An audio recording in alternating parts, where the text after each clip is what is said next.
Hi friends, welcome to my channel. Brahmagantu ಸೀರಿಯಲ್ನ ಇವತ್ತಿನ ರೋಚಕ ಸಂಚಿಕೆಯನ್ನು ನಾವೀಗ ನೋಡೋಣ.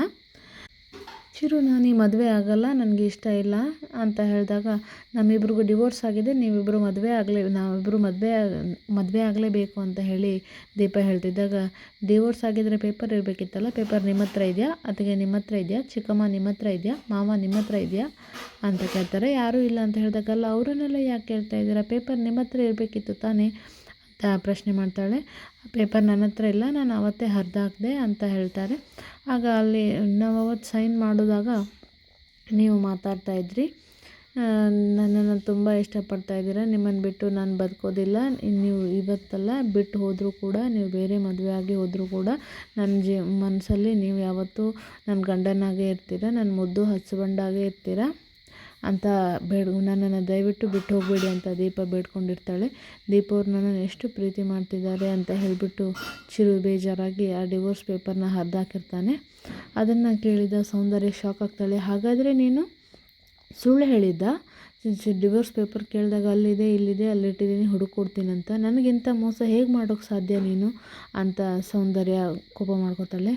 ಇಲ್ಲ ಅತ್ತಿಗೆ, ದೀಪ ಅವರು ತುಂಬ ಒಳ್ಳೆಯವರು, ಅವರನ್ನು ನನಗೆ ಇಷ್ಟ ಇಲ್ಲದೆ ಮದುವೆ ಆದ ನಿಜ, ಆದರೆ ಅವರು ಒಳ್ಳೆತನ ಮನೆಯವ್ರನ್ನೆಲ್ಲ ಆವರಿಸ್ಕೊತಾ ಬಂತು. ಅವ್ರ ಜೊತೆ ಗಂಡ ಹೆಂಡತಿಯಾಗಿರೋದಕ್ಕಾಗಿಲ್ಲ ಅಂದರೂ ಒಳ್ಳೆ ಫ್ರೆಂಡ್ ಆಗಿರೋದಕ್ಕೆ ಇಷ್ಟಪಡ್ತೀನಿ. ನನಗೆ ಈ ಡಿವೋರ್ಸ್ ಬೇಡ, ದಯವಿಟ್ಟು ಈ ಮದುವೆ ಮಾಡಿಸ್ಬೇಡಿ ಅತ್ತಿಗೆ, ನಾನು ದೀಪ ಅವ್ರ ಜೊತೆನೇ ಇರಬೇಕು ಅಂತ ಕೇಳ್ತಾರೆ. ಆಗ ಸುಕನ್ಯಾ, ಇಷ್ಟು ದಿನ ಅವಳು ನಿನ್ನನ್ನು ಮಗ ಅಂತ ಹೇಳಿ ಸಾಕಿದ್ದಕ್ಕೆ ಒಳ್ಳೆ ಮರ್ಯಾದೆ ಕೊಟ್ಟೆ ಬಿಡು ಅಂತ ಬೈತಾಳೆ. ಆಗ ದೀಪ ಅವರು, ನಾನು ಬೆಳಿಗ್ಗೆ ಎದ್ದು ಸ್ನಾನ ಪೂಜೆ ತಿಂಡಿಯಿಂದ ಹಿಡಿದು ನಾನು ಆಫೀಸಿಂದ ಬಂದಮೇಲೆ ನನಗೆ ಏನೇನು ಬೇಕು ಎಲ್ಲನೂ ನೋಡ್ಕೊಂಡಿದ್ದಾರೆ. ನಾನು ಚಿಕ್ಕವನಿದ್ದಾಗ ಅತ್ತಿಗೆ ಹೇಗೆ ನನ್ನನ್ನು ತಾಯಿ ಥರ ನೋಡ್ಕೊತಿದ್ರು, ಹಾಗೆ ದೀಪ ಅವರು ನನ್ನನ್ನು ನೋಡ್ಕೊಂಡಿದ್ದಾರೆ. ಅಷ್ಟು ಒಳ್ಳೆಯ ವ್ಯಕ್ತಿನ ಬಿಟ್ಟು ಬೇರೆಯವ್ರನ್ನ ಮದುವೆ ಆಗೋದಕ್ಕೆ ನನಗೆ ಇಷ್ಟ ಇಲ್ಲ. ನಾವಿಬ್ಬರು ಗಂಡ ಹೆಂಡತಿ ಆಗಿರೋದಕ್ಕಾಗಿಲ್ಲ ಅಂದರೂ ಒಳ್ಳೆಯ ಸ್ನೇಹಿತರ ಥರ ಇರ್ತೀವಿ, ದಯವಿಟ್ಟು ಇದಕ್ಕೆ ಬೇಡ ಅನ್ಬೇಡಿ ಅತ್ತಿಗೆ ಅಂತ ಹೇಳ್ತಾರೆ. ಸೌಂದರ್ಯ ಇದಕ್ಕೆ ಕೋಪ ಮಾಡಿಕೊಂಡು, ಅದು ನೀನನ್ನು ನಂಬಿಬಿಟ್ಟು ನಾನು SI ನಾಗರಾಜ್ ಅವ್ರಿಗೆ ಮಾತು ಕೊಟ್ಟಿದ್ದೀನಿ, ನೀನು ಹೀಗೆ ಮಾಡಿದರೆ ಹೇಗೆ ಅಂತ ಕೇಳ್ತಾರೆ. ಈಗ ಆಗಲ್ಲ ಅಂತ ಹೇಳಿ ಅತ್ತಿಗೆ, ನನ್ನನ್ನು ಕೇಳದೆ ನೀವು ಹೇಗೆ ಮಾತು ಕೊಟ್ರಿ ಅಂತ ಹೇಳ್ತಾರೆ. ಆಗಲ್ಲ ಚಿರು, ನೀನು ಮದುವೆ ಆಗಬೇಕು ಅಷ್ಟೇ ಅಂತ ಹಠ ಮಾಡ್ತಾಳೆ ಸೌಂದರ್ಯ. ನೀನೇ ನಿಂತು ಮದುವೆ ಮಾಡಿಸ್ತೀನಿ ಅಂತ ಹೇಳಿದ್ದೆಲ್ಲ, ಇವಾಗೇನು ಮಾಡ್ತೀಯಾ ಅಂತ ಹೇಳಿಬಿಟ್ಟು ದೀಪನ ಕೇಳ್ತಾಳೆ. ಆಗ ದೀಪ, ನೀವೇನು ಟೆನ್ಷನ್ ಮಾಡ್ಕೋಬೇಡಿ ಮೇಡಮ್, ನಾನು ಚಿರು ಅವ್ರನ್ನ ಸಂಜನಾ ಜೊತೆ ಮದುವೆ ಆಗೋದಕ್ಕೆ ಒಪ್ಪಿಸ್ತೀನಿ ಅಂತ ದೀಪ ಹೇಳ್ತಾಳೆ. ಆಗ ಚಿರು ಕೋಪ ಬಂದು, ನಿಮಗೇನು ತಲೆ ಕೆಟ್ಟಿದೆಯಾ, ನಾನು ಮದುವೆ ಆಗೋದಿಲ್ಲ ಅಂತ ಹೇಳ್ತಾ ಇಲ್ವಾ, ನೀವು ಹೇಗೆ ಮದುವೆ ಮಾಡ್ತೀರಾ ಅಂತ ಕೇಳ್ತಾರೆ. ಅಲ್ಲ, ನೀವು ನನ್ನನ್ನು ಹೆಂಡತಿ ಅಂತ ಒಪ್ಕೊಂಡಿದ್ದೀರಾ ಅಂತ ಕೇಳ್ತಾರೆ. ಇಲ್ಲ, ಫ್ರೆಂಡ್ ಆಗಿರ್ತೀವಿ ಅಂತ ಹೇಳಿದ್ದೆ ತಾನೆ ಅಂತ ಹೇಳ್ತಾರೆ.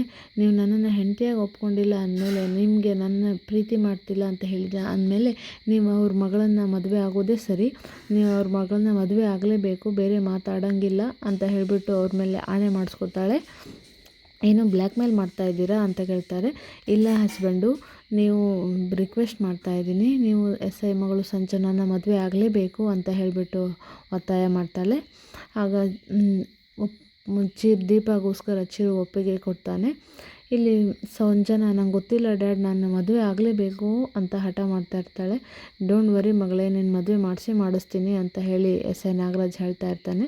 ಅಷ್ಟೊತ್ತಿಗೆ ಸುಕನ್ಯಾ ಹೇಳ್ತಾಳೆ, ಇಲ್ಲೇನು ಮಾಡ್ತಿದ್ದೀರಾ ನೀವು ಅಂತ ಕೇಳ್ತಾರೆ. ಇಲ್ಲ, ನೀವು ಮದುವೆ ಆಗೋದಿಲ್ಲ ಅಂತ ಹೇಳ್ತಾ ಇದ್ರಲ್ಲ, ಅದಕ್ಕೆ ನನ್ನ ಮಗಳು ರಿಕ್ವೆಸ್ಟ್ ಮಾಡ್ತಾ ಇದ್ದಾಳೆ, ಟೆನ್ಷನ್ ಆಗಿದ್ದಾಳೆ ಅಂತ ಹೇಳ್ತಾರೆ. ಯಾಕೆ ಮದುವೆ ಆಗೋದಿಲ್ಲ, ಅವನು ಟೆನ್ಷನಲ್ಲಿ ಎದ್ದು ಹೋಗಿದ್ದ ಅಷ್ಟೇ, ಈಗ ಅಲ್ಲಿ ಹೊಸ ಮನೆಗೆ ಬಂದು ನಿಮ್ಮ ಮಗಳನ್ನೇ ಮದುವೆ ಆಗೋದಕ್ಕೆ ಬಂದು ಕೂತಿದ್ದಾನೆ, ಬನ್ನಿ ನೀವು ಅಂತ ಹೇಳಿ ಕರ್ಕೊಂಡು ಹೋಗ್ತಾಳೆ. ಹಸ್ಬೆಂಡು, ನಗ್ನಗ್ತಾ ಕೂತ್ಕೊಳ್ಳಿ ಅಂತ ಹೇಳ್ತಾರೆ. ನಗೋದಕ್ಕಾಗುತ್ತಾ, ನಂಗೆ ನಗೋದು ಬೇಡ ಏನೂ ಬೇಡ ಅಂತ ಹೇಳ್ತಾರೆ. ಅದು ನನಗೋಸ್ಕರ ನಗ್ಬೋದಲ್ಲ ಅಂತ ಹೇಳ್ತಾರೆ. ಆಯಿತು, ನಿಮಗೋಸ್ಕರ ನಗ್ತೀನಿ ಅಂತ ಅದನ್ನೇ ಸಿಟ್ಟಲ್ಲಿ ಹೇಳ್ತಾನೆ ಚಿರು. ಆಗ ಪುರೋಹಿತರು ಹಾರ ಕೊಟ್ಟು ಹಾರ ಬದಲಾಯಿಸ್ಕೊಳ್ಳಿ ಅಂತ ಹೇಳ್ತಾರೆ. ದೀಪ ಇಬ್ಬರಿಗೂ ಹಾರ ಕೊಟ್ಬಿಟ್ಟು, ಇಬ್ಬರು ಹಾರ ಬದಲಾಯಿಸ್ಕೊಳ್ಳಿ ಅಂತ ಹೇಳಿ ಕೊಡ್ತಾರೆ. ಆದರೆ ಚಿರುಗೆ ಮನಸ್ಸೇ ಇರೋದಿಲ್ಲ. ಒಲ್ಲದ ಮನಸ್ಸಿಂದ ಚಿರು ಹಾರ ಬದಲಾಯಿಸ್ತಾನೆ. ಸಂಜನನ ಮುಖ ಕೂಡ ನೋಡೋದಿಲ್ಲ. ಅದಾದಮೇಲೆ ದೀಪ ಮಾಂಗಲ್ಯನ ತೆಗೆದುಕೊಂಡು ಹೋಗಿ ಎಲ್ಲರ ಹತ್ರ ನಮಸ್ಕಾರ ಮಾಡಿಸ್ಕೊಂಡ್ಬಂದು ಚಿರು ಕೈಗೆ ಮಾಂಗಲ್ಯ ಕೊಡ್ತಾರೆ. ತಾಳಿ ಕಟ್ಟಿ ಅಂತ ಪುರೋಹಿತರು ಹೇಳಿದಾಗ ಮಂಗಳವಾದ್ಯ ಮೊಳಗುತ್ತೆ. ಮಾಂಗಲ್ಯಂ ತಂತು ನಾನೇನು ಅನ್ನೋ ಸಾಂಗ್ ಪ್ಲೇ ಆಗ್ತಾ ಇರುತ್ತೆ. ಚಿರು ಇನ್ನೇನು ಹೋಗಿ ಕುತ್ತಿಗೆ ಹತ್ರ ತಾಳಿ ತೊಗೊಂಡು ಹೋಗಿದ್ದಾನೆ. ಅಷ್ಟೊತ್ತಿಗೆ ಹಿಂದೆಯಿಂದ ಬಂದು ಯಾರೋ ತಾಳಿ ಕಟ್ಟಿದ್ದಾರೆ. ಸಂಜನಾ ಏನಾಗ್ತಿದೆ ಅಂತ ತಾಳಿ ನೋಡ್ಕೊಳ್ಳುವಷ್ಟರಲ್ಲಿ ಹಿಂದುಗಡೆಯಿಂದ ಬಂದು ನರಸಿಂಹ ತಾಳಿ ಕಟ್ಟಿಬಿಟ್ಟಿದ್ದಾನೆ. ಚಿರು ಮತ್ತು ಪ್ರಭಾಕರ್ ತುಂಬ ಖುಷಿಯಾಗಿದ್ದಾರೆ. ದೀಪ ಇದೇನಾಯಿತು, ಅಣ್ಣ ಹೇಗಿಲ್ಲಿ ಬಂದ ಅಂತ ಹೇಳಿ ಗಾಬರಿಯಾಗಿದ್ದಾರೆ. ಪೊಲೀಸಪ್ಪ ಕೂಡ ಮದುವೆ ನಡೆಯೋ ಜಾಗಕ್ಕೆ ಬಂದಿದ್ದಾರೆ. ಆದರೆ ಅವ್ರು ಬಂದಿರೋದು ಚಿರು ಮತ್ತು ಸಂಜನಾ ಮದುವೆ ಅಂತ ತಿಳಿದು ಬಂದಿದ್ದಾರೆ. ಇಲ್ಲಿ ನೋಡಿದರೆ ನರಸಿಂಹ ಮತ್ತು ಸಂಜನಾ ಮದುವೆ ಆಗೋಗಿದೆ. ಎಲ್ಲರೂ ಶಾಕ್ ಆಗಿಬಿಟ್ಟಿದ್ದಾರೆ. ಇದೇನು ಮಾಡ್ದ ನರಸಿಂಹ ಅಂತ ಹೇಳಿಬಿಟ್ಟು SI ನಾಗರಾಜ್, ನೀನೇನೋ ನನ್ನ ಮಗಳು ಮದುವೆ ಆಗಿ ನನ್ನ ಮಗಳ ಜೀವನನೇ ನಾಶನ ಮಾಡಿಬಿಟ್ಟಿಯಲ್ಲೋ ಅಂತ ಹೇಳಿ ಬೈತಾ ಇರ್ತಾರೆ. ಆಗ ನರಸಿಂಹ ಹೇಳ್ತಾನೆ, ಡೋಂಟ್ ವರಿ ಬಾವ, ನೀವು ಇರಬೇಕಾಗಿರೋದು ಈ ಮಿಟಕ್ಲಾಡಿ ಜೊತೆ ಅಲ್ಲ, ನನ್ನ ತಂಗಿ ದೀಪಾ ಜೊತೆ ನೀವು ಚೆನ್ನಾಗಿರಬೇಕು ಅಂತ ಹೇಳಿಬಿಟ್ಟು ಸಂಜನನ ಹೊಗಲ ಮೇಲೆ ಹಾಕ್ಕೊಂಡು ಎತ್ಕೊಂಡು ಹೋಗ್ಬಿಡ್ತಾನೆ. ಮದುವೆ ಎಲ್ಲ ಆದಮೇಲೆ ಎಲ್ಲರೂ ಮನೆಗೆ ಬರ್ತಾರೆ. ಮನೆಗೆ ಬಂದಾಗ ರಾಜಶೇಖರ್ಗೆ ಚಿರು ಜೊತೆ ಸಂಜನಾ ಮದುವೆ ಮಾಡೋದಕ್ಕೆ ಇದ್ರು ನೋಡಿ ಕಂಗಾಲಾಗ್ತಾನೆ. ಆದರೆ ಚಿರು ಮಾತ್ರ ಮನೆಗೆ ಬಂದಿರೋದಿಲ್ಲ. ಚಿರು ಎಲ್ಲಿ ಅಂತ ಹೇಳ್ತಾರೆ. ಆದರೆ ಚಿರು ಎಲ್ಲೂ ಕಾಣಿಸ್ತಾ ಇರಲ್ಲ. ಚಿರುನ ಹುಡ್ಕೊಂಬರ್ತೀನಿ ಅಂತ ಸೌಂದರ್ಯ ಹೊರಡ್ತಾಳೆ.